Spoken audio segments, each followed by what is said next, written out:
Welcome everyone to the February 25th, 2026 Township of Lopatcong Planning Board meeting. Can everyone please join me in a moment of silence, followed by the Pledge of Allegiance.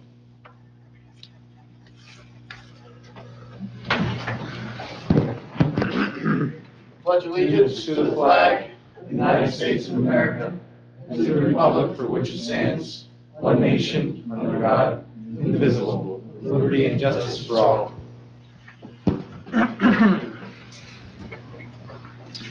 Adequate notice of this meeting has been provided indicating the time and place of the meeting in accordance with Chapter 231 of the Public Laws of 1975.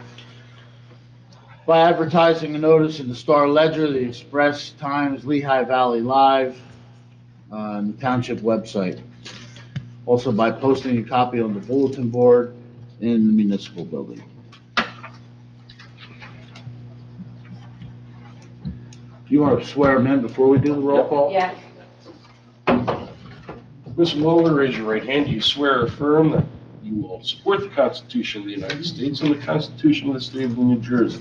That you will bear true faith and allegiance to the same and to the governments established in the United States and in this state under the authority of the people, and that you will faithfully, impartially, and justly perform all the duties of the office as a Class 2 Planning Board member for Lopatcong Township according to the best of your ability? I do.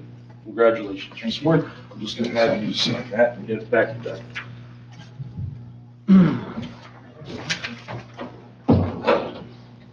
Overall. Members Coyle. Here. Floyd. George. Hardy. Here. Lawler. Here. Lucci. Here. Lino. Here. Weeks. Here. Vice Chairwoman DeLeo. Here. And Chairman Simpson. Here. Okay, old business. Is there anyone who did not receive the email with the minutes from the January 28th meeting? Anybody who did not? Okay, anybody have any questions, comments, revisions? Okay, hearing none. We'll accept the motion this time to approve the minutes. So moved. Second. Members Coyle. Yes. Hardy. Yes. Lawler. Abstain. Mengucci. Yes. Lino. Yes. Weeks.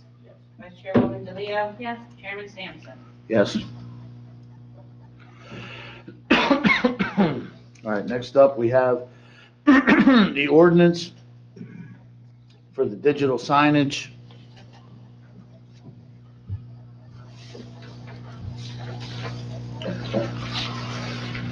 We don't have we have a number for this? It's not. I think this is on a referral. No, it's just just for discussion with this board. It hasn't been sent to governing body yet. So this was just our first attempt at an ordinance, just for the purposes of discussion with the board and see if we're, heading in the right direction. And then we'll draft, if it needs some tweaking or whatever, and then we can send it over to the governing body. So what we added, and then I think the idea was to allow for digital messaging signs to be incorporated into freestanding signs. So we've added some language that allows that with certain conditions. So the first one talks about requiring a sensor that automatically adjusts the sign's brightness. I know we mentioned that at the last meeting. So when it's light outside, you have a brighter sign. When it's dark outside, the brightness comes down, so it's not so bright for motorists. So that's something that we would require to be done. We have another one for the hours of operation. So what we suggested was that it be cut off at 9 p.m. and not to be turned on again until 7 a.m. Or the normal business hours of the business, whichever is more permissive. So if a business is open past 9 p.m., they could keep it on until they close, and then they have to shut it off. The next one talks about the illumination levels of the signage, and I think we pulled this from another municipality's ordinance It might need to be tweaked and fine tuned, but these were the distances that they had in, where you measure the foot candles of light coming off of the sign at these distances, and how big the sign can be. The next one is how often the sign image can change. So this is something especially DOT regulates on billboards, the digital billboards. It can't be an animation. You can change it. It just goes from one still picture to another still picture, and it has to be instantaneous. There's no animations, there's no sliding or fading or moving. It just changes from one to the other. So that's what we want to see. That's so it's less distracting. You can change the message, but it just has to change, and it's not a moving image. And then the last one just talks about not having white backgrounds and needing it to be screened from residential uses. The white background gives it a lot of brightness. So if you have darker, like a black background with a little bit of color, it's not so bright. So those were the items that we had come up with that could be incorporated in the ordinance. If the board has any questions on those, we can talk about it. That's where we ended up. I would just suggest including there, Dan, that these freestanding signs will not have off-site advertising. No off-site advertising. Because then you start getting into a billboard. Yes. Well, what about at our old EMS building, if we want to use that to advertise for Community Day or anything that either the school or the town was running? That's more of a public service message. Okay. Non-governmental. I don't want, you don't want, let's say, come up with a user that has one of these saying, eat here and then go get your alcohol at John's. Yeah. Go see John. Okay. It's not like that. Right. It's for that particular facility. Yes. Yes. Anybody else have any questions? The only thing I would say is like the 9 PM to 7 AM normal business hours, so like bars and restaurants are open till 2. Can there be like specific in there to be like time for them as well? I can add to that. My point was, what if one of the locations we approve a quick check Yeah. near a resident? And the other thing was, is there going to be distancing? I know the illumination factor, but the big thing in zoning is a lot of complaints from the, was it the firehouse? Architects, and that was a big. Well, I'm just saying, they asked about the firehouse right away, the illumination, but I'm not against that. But the big thing was architects, was just that how near it was to the residential areas, or something you may want to consider putting in a distance-wise, beyond the illumination. And then my other big question was, I know the ordinance is once it's there, but the problem then is any of these other signs that are already there, if they change them to illumination signs and create a problem that wasn't there prior to the signs not being illuminated.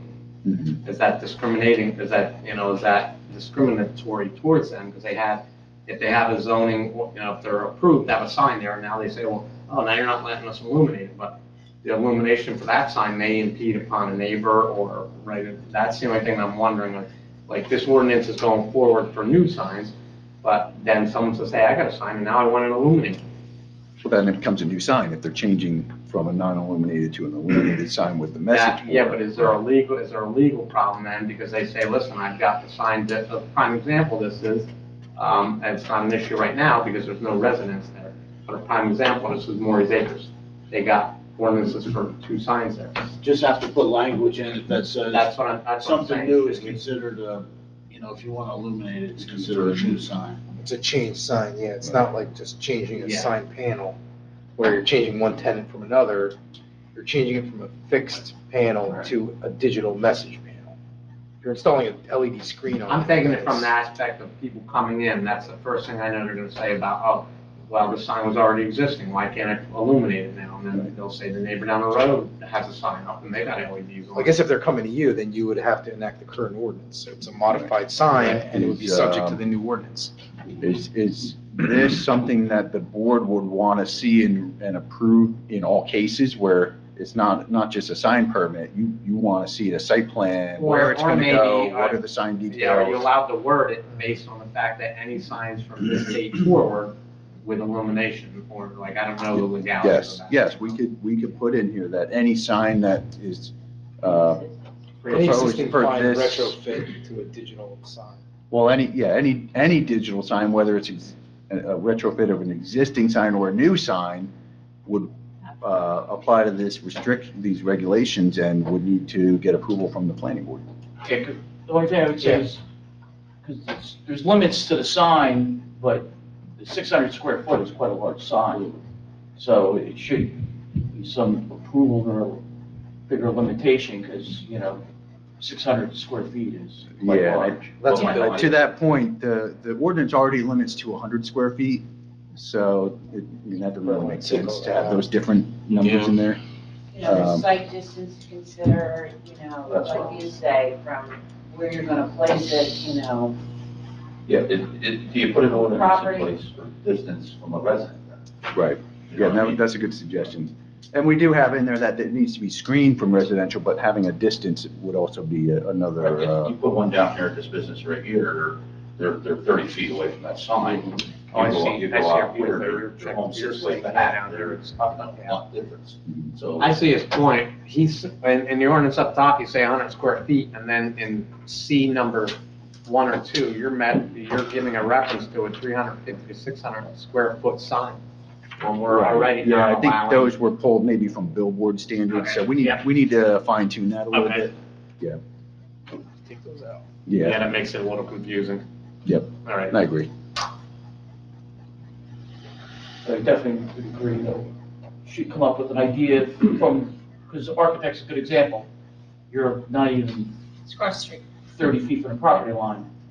It's right there. There should be probably a greater distance from a front door of a residence. It's a matter of coming up with what I think is an adequate. So whatever we would create here would just prohibit architects from having that sign. But now they would be grandfathered in. Correct.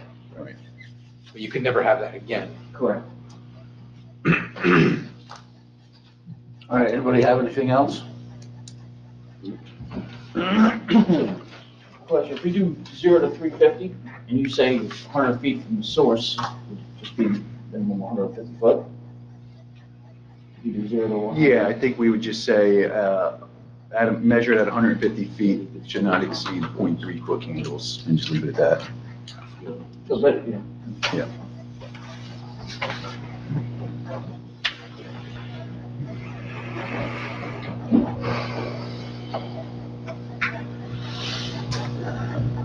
Okay, all right, so you'll put something together then, and for the next meeting?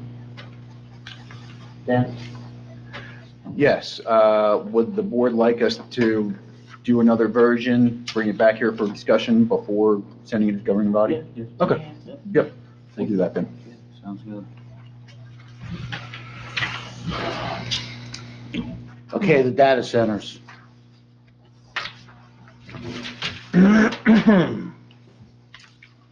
So this is just like a consistency review.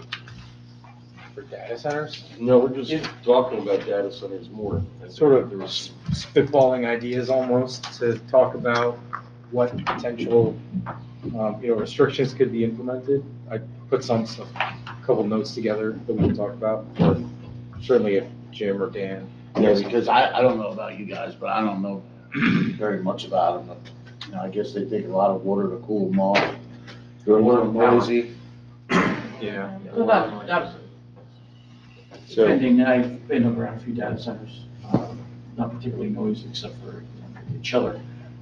I think they used to historically be, and now they're really not anymore. The way they're done, or the noise is not really an issue. yeah, I recently visited a data center in East Windsor, and I got a tour of the facility, I met with the operational team, and I think there's a lot of misunderstanding about what happens in these data centers. And there's two different types of technology for the actual system, computer systems. There's air-cooled and there's liquid-cooled. And both of those do not require much water at all. The liquid-cooled really doesn't use water, it's a sealed system. It's kind of like antifreeze in your car. It's not pulling water. The chillers for the building, the same as any other warehouse or large building, that uses fresh water, but it's not anywhere near what. Aren't they putting off a lot of heat though in those buildings? They put off heat, like the liquid-cooled and the air-cooled systems, and those are pulled out and vented out from the HVAC system. And then they have the chillers to help cool down the building. That uses water. Otherwise, the actual computer system doesn't use water. With climate control for the center that we do work for, it's just like a computer room. Right. The inside of that room is, you need HVAC and everything else to keep it cool. And with the HVAC, you don't normally do HVAC, you do chillers or something else. So Right. It's so big. yeah. Is there a difference between the size of the power or whatever? Are there certain sizes like the centers? Are they? And I don't know. I only know the one we go to. But is there certain sizes that they always are looked for the usage of power or whatever they're doing in there? Like, is there it's all these centers normally have to be say 1 million square feet? Or are they certain size, or you're unaware of that? No, it varies widely from my understanding. It could be 50,000 square feet, it could be 2 million square feet. It really depends on what they're designing it for and what's available, what the power supply available is, because they need to tie into the grid, and then they have to have generator backup.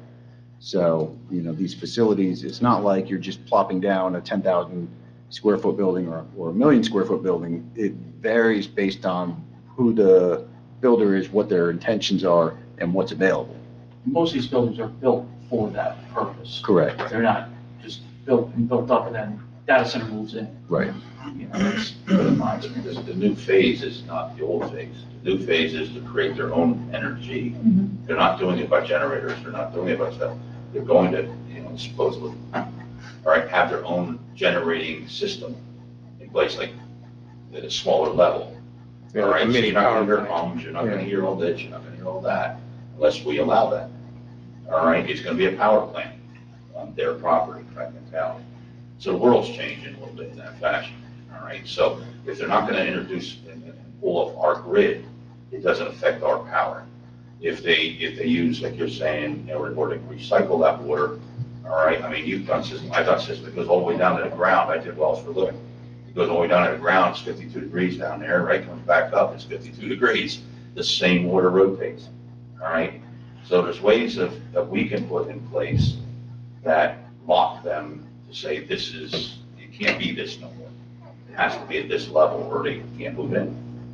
You know what I mean? But I would just say to that, you're talking, there's concern over usage of water and electricity and everything, but if you have a property that's zoned for, say, the ROMs that we have, and you have between a warehouse or a data center, what's the less environmentally, use of it, where then you have tractor trailers coming and going all day long.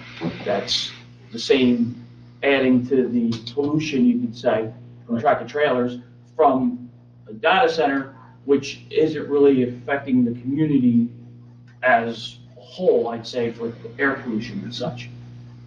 Well, that's just And Like- all the other things that come with the truck. correct. Yeah, Correct. but the stories you hear, right, about the sort of the worst case data centers where they run these multi-banks of gas turbine generators to generate enough juice to power 1 million or 2 million square foot facility. So that would be the main concern. So maybe if we're talking about the potential of a conditional use, establishing a conditional use, because right now we have data centers listed as, I wrote down, computer and data processing centers is in the ordinance, but there's no conditions beyond the normal ROM performance standards.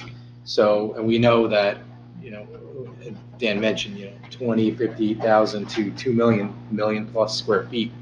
So a facility like that is going to pull a lot of juice and also have a lot of demand.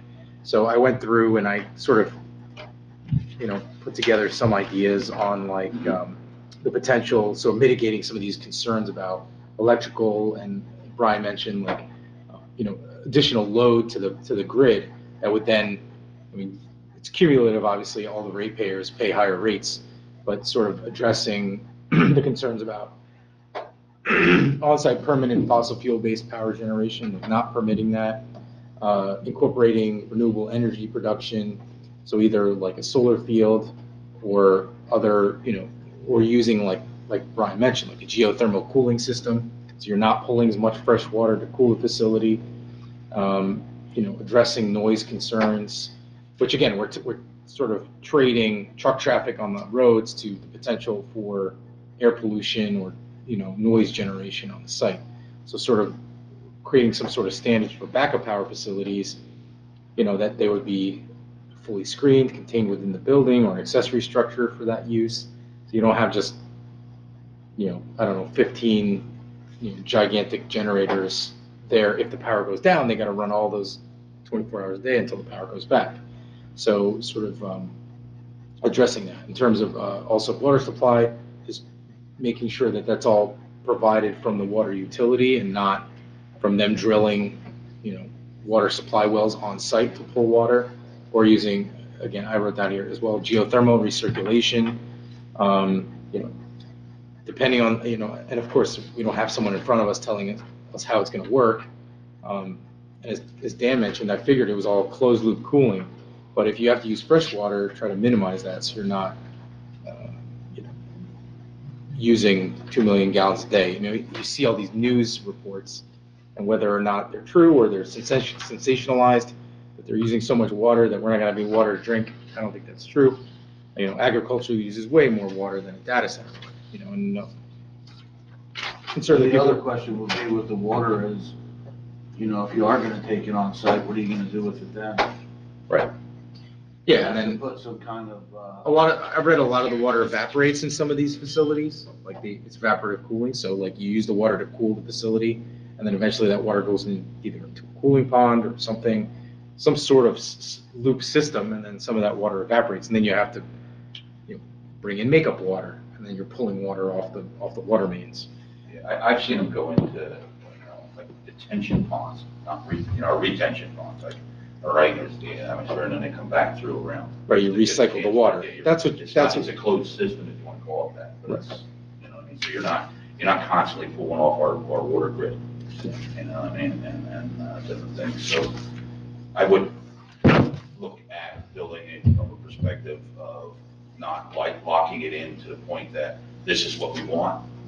I would lock it into, we have the rights, and if it's legal, I don't know, you have to tell me that side of it, to look at everything as the future progresses, what's best for this community.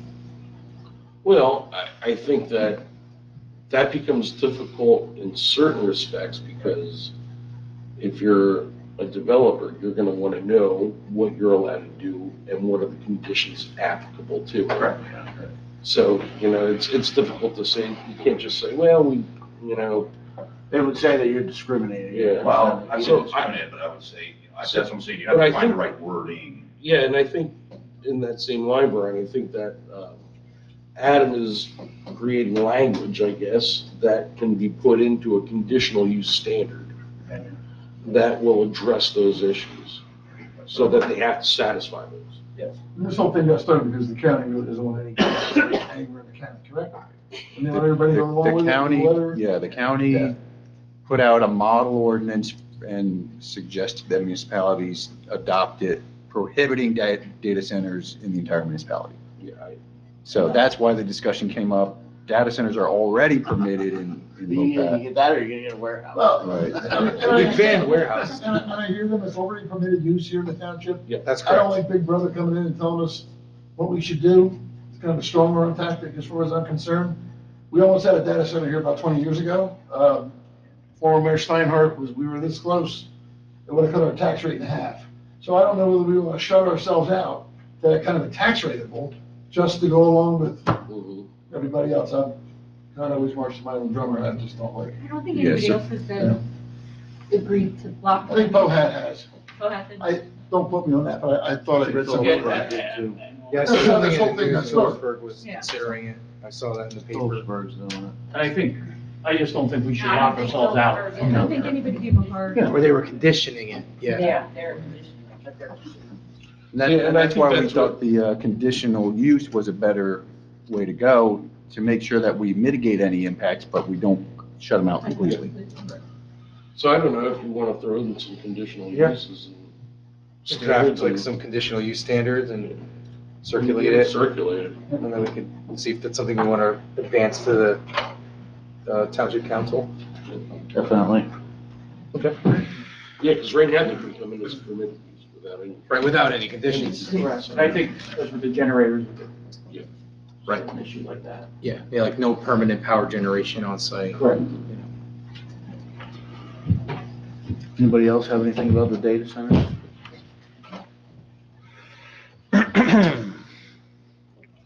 All right, new business. Cubes, US 22 SUB1 LLC, preliminary final major site plan approval. Block 102, lots 901, 903, request for 1-year extension. Good evening. Council? Christopher Costa, representing the Cubes at US 22. It's nice to see all of you that I saw at the last round. This project has been progressing over the last couple of years. We had to go through a number of other approvals, different townships and the 2 townships, and then the county and DOT. At this point, we're moving towards scheduling the meeting of the engineers to do the site work. And then we expect to pull permits by basically late summer of this fall. So that's kind of the schedule at this point. Our deadline for the 2 years comes up on the 28th, so we're seeking the 1-year extension so that we have it until the next year, and we should have broken ground by then, which will make it so we don't need to seek more extensions. So that is our request this evening, and available for any questions. Yeah, and for the board, this is, I'm gonna say it's generally a routine type of nature and matter, as long as the board believes that the developer is in good faith, continue to obtain necessary approvals from outside agencies aside from this agency, and that they were delayed for that, getting those, despite their best efforts, it's appropriate to give them an extension of time. Anybody have any questions? Sell it in the meantime. There's nothing that prohibits anybody from alienating property. Whatever bonds or other issues would continue with the land. Okay, it'll continue with the land. Yeah. So the extension, we went through this last time, it puts a hold on any zoning changes. Yeah, it insulates the developer from any type of zoning changes that would occur in the interim. And it maintains the rights that they've been given for their site plan approval. Make a motion, we grant 1-year extension? Yep. And then there'd be a resolution next month just to memorialize it. Okay, would somebody care to make a motion to approve the 1-year extension for the cubes? A second.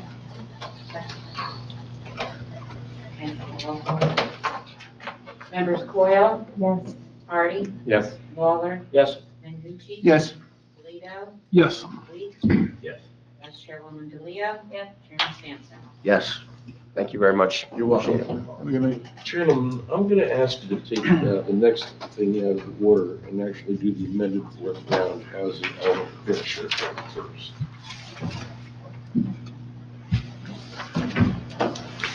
Which is on the same page.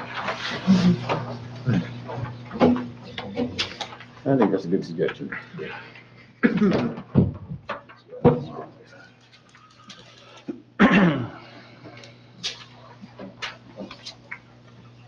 Resolution.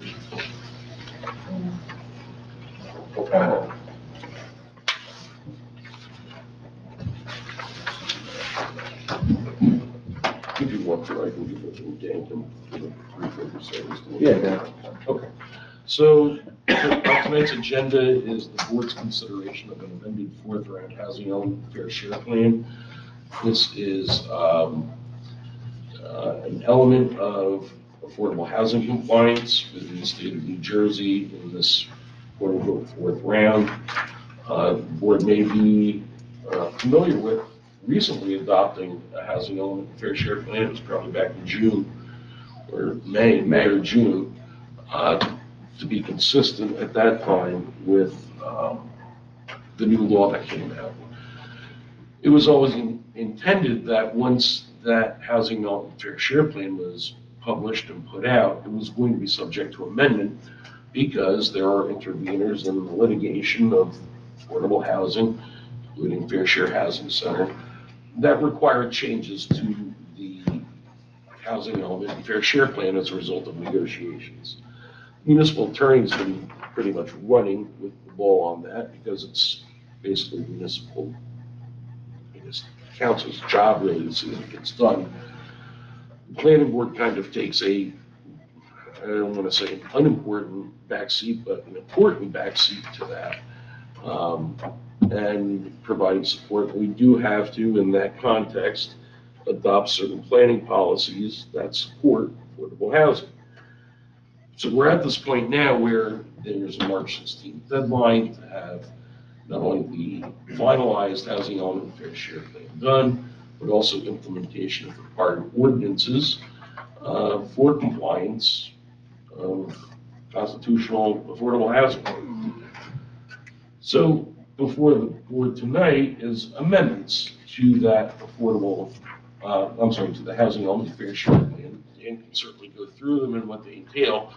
I can just tell you that they were as a result of negotiations during the course of the litigation that resulted in an acceptable plan moving forward for both the township and interested parties that filed objections within that litigation. So it will be a public hearing. So after Dan gives his insights as to the amendments, it would be appropriate then to actually open it up for public comment. And afterwards take action to adopt the housing element fair share plan. And I believe there's a resolution there memorializing it as well. Right, so we did this exact same process last May, 2025. I explained the process to the board. This is a element of the master plan. The master plan is the jurisdiction of the planning board. The planning board is the only one who can adopt a master plan, the only entity.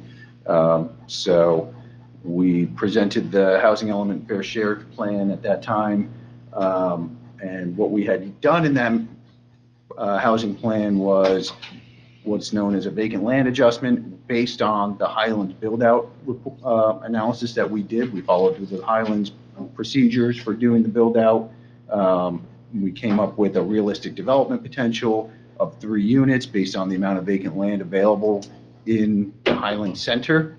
Lands outside of the center were considered not suitable for affordable housing, so they were excluded. And the board adopted that report. When that was then submitted to the courts, the Fair Share Housing Center submitted a challenge, not only to Lopatcong, but every single municipality that submitted to the court got a challenge from the Fair Share Housing Center. So all 400 and whatever municipalities that actually submitted got a challenge.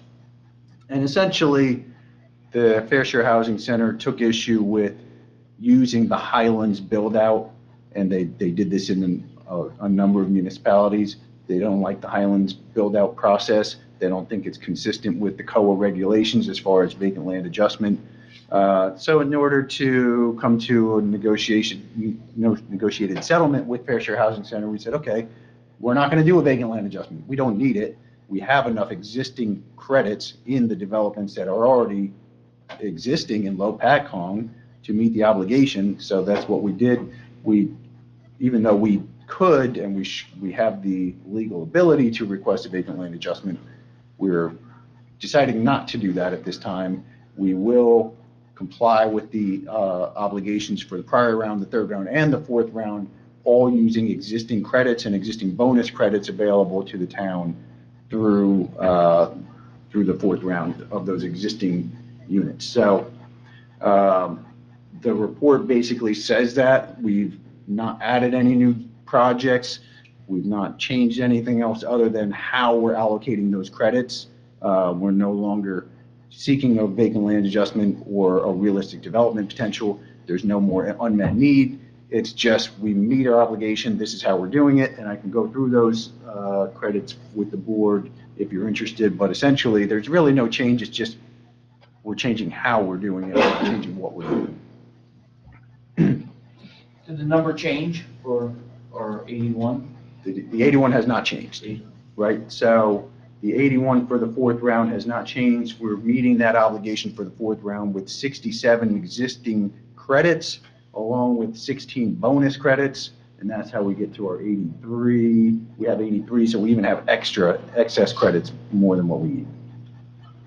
Yeah, we're good on that. And Fair Share Housing Center has agreed to this. Fair Share has agreed to it. So once the board adopts this as an amendment to the report, it will then go to the governing body for endorsement, along with the ordinance, which we're going to talk about in a minute, and that will satisfy our conditions of compliance, and then we would be then granted a JOR, a judgment of repose, and granted immunity from any builder's remedy lawsuits for the next 10 years.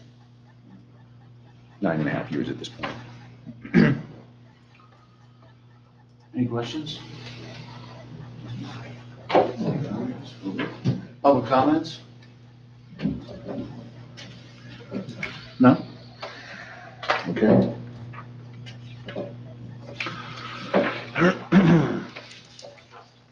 All right, so we're going to, Yeah, on the dais, I believe Beth has placed a resolution adopting the Fair Share Plan and housing element prepared by Mr. Block, and incorporating the conclusions and recommendations as provided therein. so this will just be an amendment. Correct.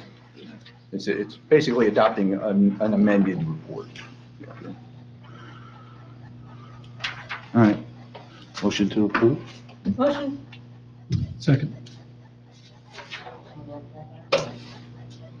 Members Coyle, Yes. Hardy, Yes. Lawler, Yes. Yes. Lino, Yes. Weeks. Vice Chairman DeLeo. Yes.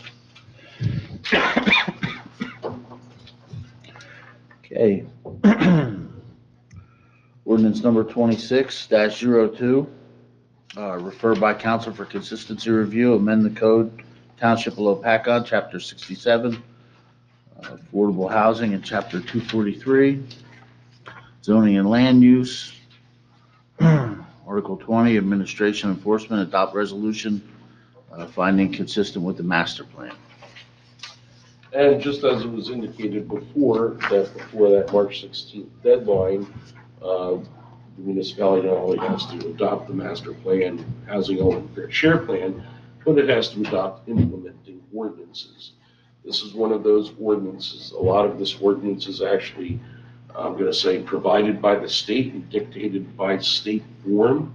There's not a lot of deviation permitted in it. They basically say this is the ordinance that you have to adopt, and they give it to you. And you say you have to put this into your code for, conformity with state affordable housing regulations. It is part of the zoning code, so it does come before this board to make sure that it is actually consistent with the master plan. And as you guys just determined, the housing element fair share plan was adopted, and I'll go out on a limb to say that these ordinances are consistent with that policy that you just adopted. So it's for you to determine that it is consistent. That's all you need to do at this point in time. There is a resolution that's there. I think Beth was going to tweak it up a little bit, just fine for the board determining that the ordinance is consistent with the master plan. And that's just a simple vote. It's not a public hearing. It's up to you guys whether or not you believe it's consistent with the master plan. Questions?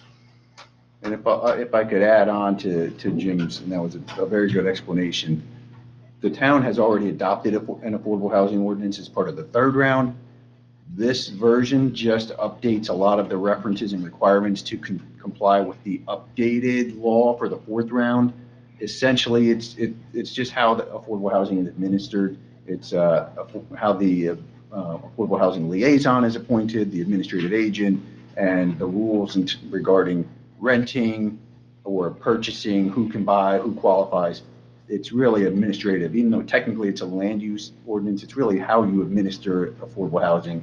And it's pretty much exactly the same as what you're already doing. Yep, gotcha. All right, would somebody care to make a motion to, Adopt the resolution finding ordinance number 26 there. 2602 consistent, yeah. Yep. I'll make that motion.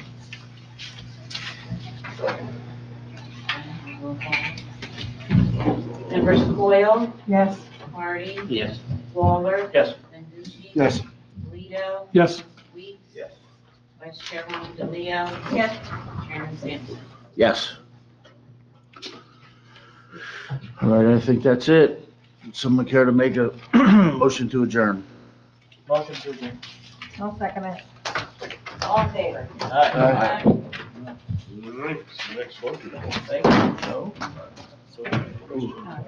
Breaking a sweat, I gotta get out of here. You're right. I'm here. Breaking a sweat up here.